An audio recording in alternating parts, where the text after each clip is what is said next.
Assalamualaikum warahmatullahi wabarakatuh. Teman-teman Bidarapam semua, hari ini kita berkunjung ke Abah Pam di Desa Cibeti, Kecamatan Kawalu, Kota Tasikmalaya. Di samping saya ini Kang Asep. Beliau salah satu peternak kambing susu ya Kang, kambing perah di Tasikmalaya, yang merintis dari nol sampai sekarang sudah bisa menjual produk. Jadi untuk lebih jelasnya, mari kita tanya-tanya seputar kambing kepada Kang Asep. Awal mula saya ternak kambing itu sebenarnya berawal dari tetangga yang titip kandang kambing di lahan milik saya. Setelah itu kan tiap sore ada pagi sore kasih pakan tuh. Kita lihat, senang juga, enak juga tuh punya peliharaan. Akhirnya belilah kambing, beli kambing. Setelah itu masih kambing pedaging. Oh iya. Randu PE yang lokal-lokal lah. Lokal. Setelah itu 1 tahun berjalan, dilihat, diobservasi ternyata pertambahan keuntungan profit atau aset agak lambat gitu. Akhirnya saya belajar melihat ke senior datang ke pelatihan. Akhirnya terjunlah di susu di 2018. Baru berarti ya? 2018 terjun di susu. Setelah itu awal mula senior saya bilang, Kang kalau mau turun di kambing jangan beli kambing dulu. Saya jual susu dulu. Setelah punya pelanggan baru beli kambing 1 ekor dulu. 1 ekor kambing sapera. Nah, setelah itu ya dulu kan sedikit flashback ya, dulu kan kerja di rumah sakit. Basic saya seorang perawat. Nah, setelah itu jadi penghasilan punya dari kambing ada. Jadi sehingga penghasilan dari kambing itu disimpan. Cukup untuk beli kambing beli. Jadi alhamdulillah pertamanya lumayan cepat. Sekarang alhamdulillah sudah bisa kirim susu ke Cirebon. Udah ada konsumen tetap ya. Di Cirebon kan pengiriman per minggu di sekitar 45 literan. Iya. Jadi kan pas awal kambing itu berarti kita nggak sengaja gitu ya? Ya, betul. Nggak berniat sengaja pengen ternak kambing gitu. Betul. Awalnya nggak sengaja pengen ternak kambing. Awalnya ya memang begitu. Intinya sih sebenarnya dulu berawal dari situ, dari tetangga tadi. Gue pengen punya cita-cita, punya penghasilan lebih lah untuk menyekolahkan anak ke depannya. Tapi kan waktu itu kita kan berada di zona nyaman, udah punya gaji, kok kenapa sih malah milih terjun ke dunia kambing gitu? Ini buat buat semangat lah buat peternak-peternak yang lain. Saya juga sama lah, masih junior. Cuma begini, orang itu kadang-kadang ada yang senang di zona nyaman, ada yang orang yang memilih untuk loncat dari zona nyaman. Tapi saya justru loncat di zona nyaman itu tidak begitu turun di kambing, saya loncat zona nyaman enggak. Tapi saya tetap di rumah sakit 1 tahun setelah pelihara kambing perah baru saya resign. Itu kan karena itu kan jatuhnya pilihan. Orang cenderung memilih yang lebih enak. Ketika di kambing lebih enak dibanding bekerja di rumah sakit ya kenapa tidak? Dari segi penghasilan, kenyamanan kerja, waktu terutama dengan keluarga lah, Kenapa Kang memilih di susu gitu, nggak memilih di pedaging? Padahal kan di Tasik kan kebanyakan itu di pedaging. Juga pasar maksudnya kambing buat pedaging maksudnya. Secara kan di kita juga konsumen pedaging itu kan banyak. Pasar daging di kita untuk kambing, untuk domba masih banyak. Kenapa kok malah milih di susu? Yang pemasarannya di kita itu masih bisa dibilang susah lah gitu kan. Betul. Jadi begini, kenapa saya pilih di susu? Di susu itu memang ada banyak kendala terutama di Jawa Barat lah, terutama ini belum familiar susu kambing itu. Jadi kita harus benar-benar kampanye susu kambing itu susu terbaik setelah ASI gitu. Itu pertama. Kedua, secara ekonomis ketika memang masih jarang, tapi ketika kita turun di susu itu saingan sedikit. Ketika kita bisa masuk, maka peluangnya sangat banyak, sangat besar. Sehingga alhamdulillah ya jadi susu ini istilahnya bisa menutupi kerjaan sebelumnya gitu, bahkan bisa lebih. Nah, terus secara teknis kenapa turun di susu? Karena penghasilan di kambing perah itu tidak cuma hanya penghasilannya tidak tunggal, bisa double, triple, bahkan quad sekalipun. Bisa dijelaskan itu istilah-istilah double, triple sama? Kalau double penghasilan, kalau di daging ya mungkin daging aja. Paling kalau disebut double penghasilan sama paling jual pupuknya. Kalau kita di susu, harian ada dari susu. Per 9 bulan ada anak, udah double. Per tahun itu kalau akhir ada untuk kurban, untuk akikah. Yang keempat, dari kohenya kita bisa olah jadi pupuk, bisa jadi penghasilan juga. Jadi penghasilan di susu itu penghasilannya bisa double, bisa triple, bisa kuat, tergantung kita mengolahnya. Yang jelas ada penghasilan hariannya, itu udah pasti. Ada dari anak juga, nanti per 9 bulan kita punya anak. Kan di perah 4 bulan kita perah, di bulan keempat kita kawinkan kembali, nanti di bulan ke-9 sudah lahir, 5 bulan kan hamil, ini udah lahir. Jadi kita punya keuntungan dari susu, dari anak, dari akhir, dan dari kotoran. Terus kalau ininya kan, kalau kendala di susu itu yang paling signifikan masalahnya dibanding sama budidaya breeding atau pedaging apa sih? Pasti kan ada kesulitan tertentu sehingga nggak banyak nih petani Tasik yang mampu gitu bermain di susu gitu.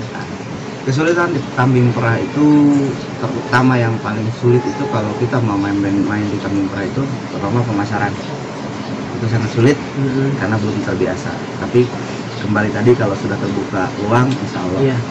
Kedua, penyakit di kambing perah lebih kompleks dibanding penyakit di pedaging.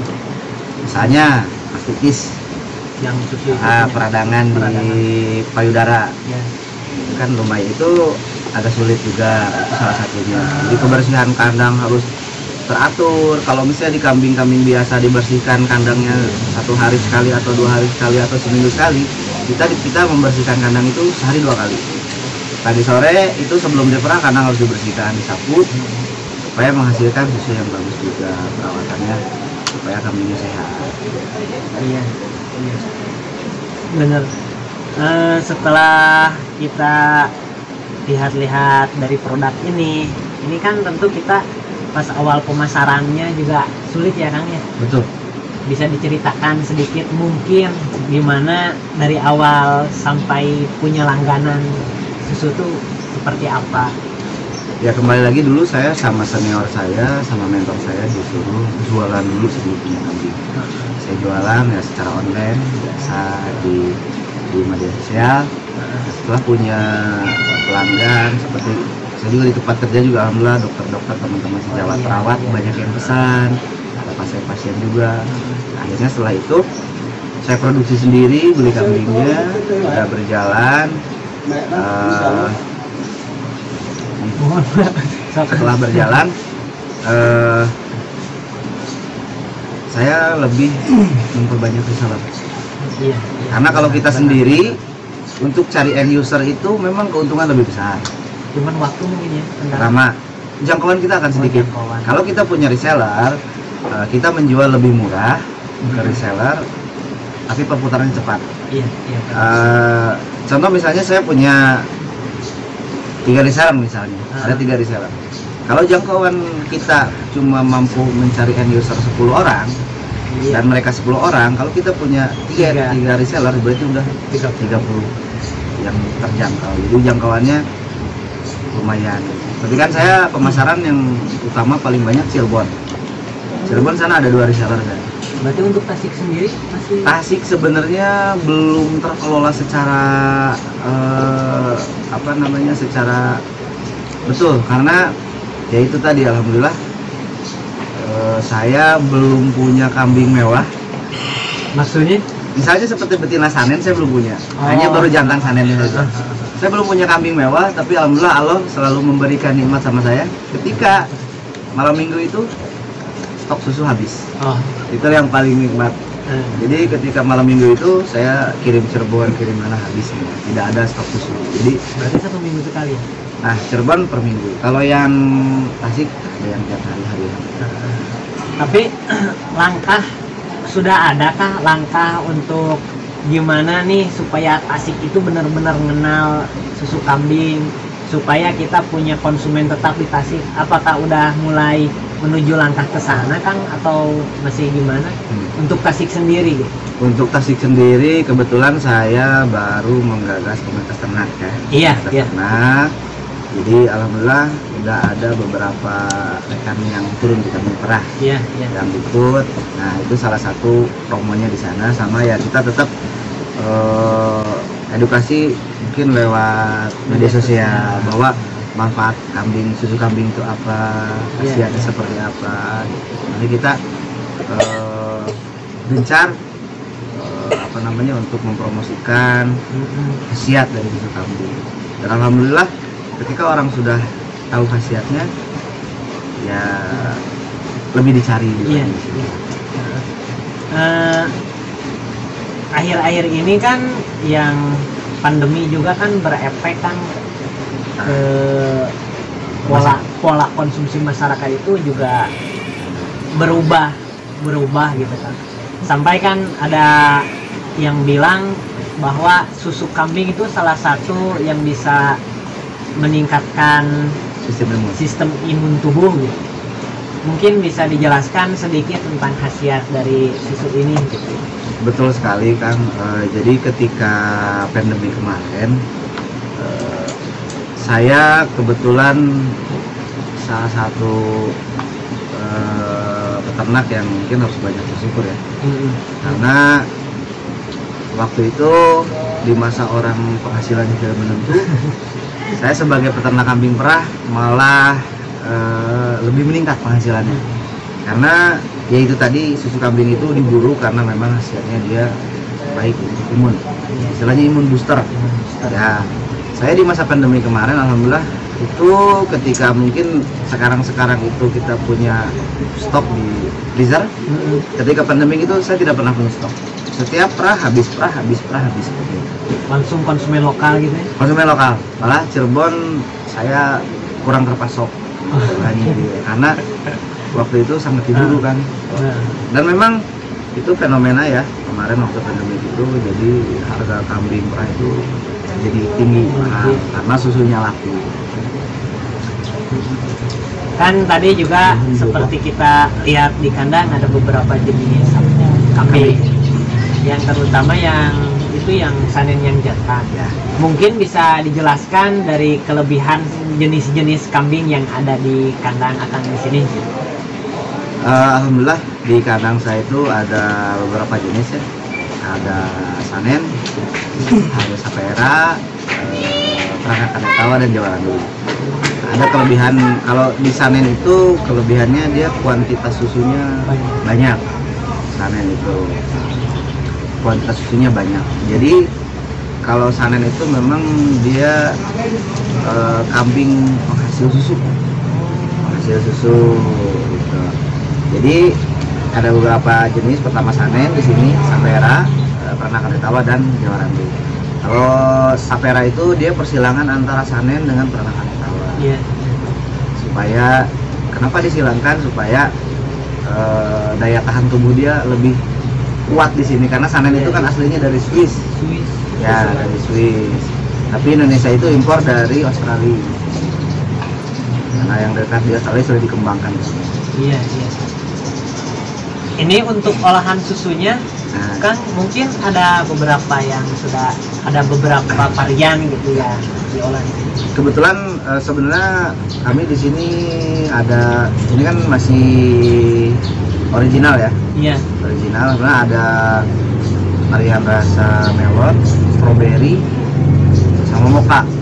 Nah, cuman kebetulan sekarang lagi ada lagi produksinya di yang ori, kebetulan pesanannya banyak yang di ori, jadi yang rasa agak sedikit kami tunda gitu. Adapun kalau ini mocha gula aren. Iya. Mocha gula aren.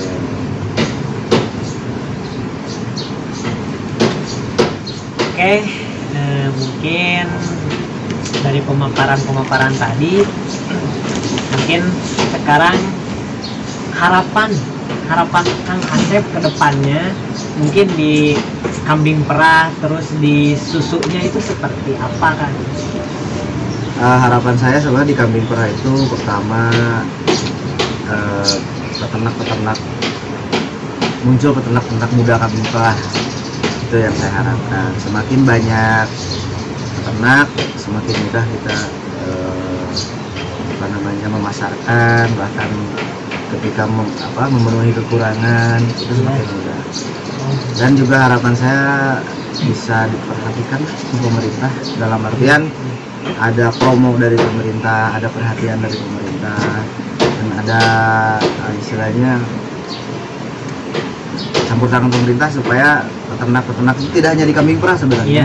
Peternak itu terakomodir gitu. Kalau untuk pasar ya mudah-mudahan harapannya bisa lebih luas lagi, ya, kembali dari promonya pemerintah mengenalkan susu kambing itu. Dan bisa mungkin memberikan beberapa motivasi untuk peternak yang ada di Indonesia, khususnya buat peternak yang ada di Tasikmalaya. Untuk peternak Tasik ya, terutama beternaklah dengan serius, dan kalau bisa tekuni satu jenis peternakan saja dulu, karena ketika kita menekuni satu, insya Allah akan ada hasil. Jangan kita tergiur dengan istilahnya varian. Ya, jangan tergiur dengan beberapa jenis kambing. Kalau misalnya mau fokus di pedaging, fokuslah di situ. Kalau mau fokus di milking, fokuslah di situ. Alhamdulillah, insya Allah, dan akan ada hasil ketika kita fokus di situ. Siapa yang bersungguh-sungguh dia akan berhasil. Betul. Oke, kawan-kawan semua, sekian video kali ini. Semoga bermanfaat. Sampai ketemu kembali di video-video selanjutnya. Wassalamualaikum warahmatullahi wabarakatuh.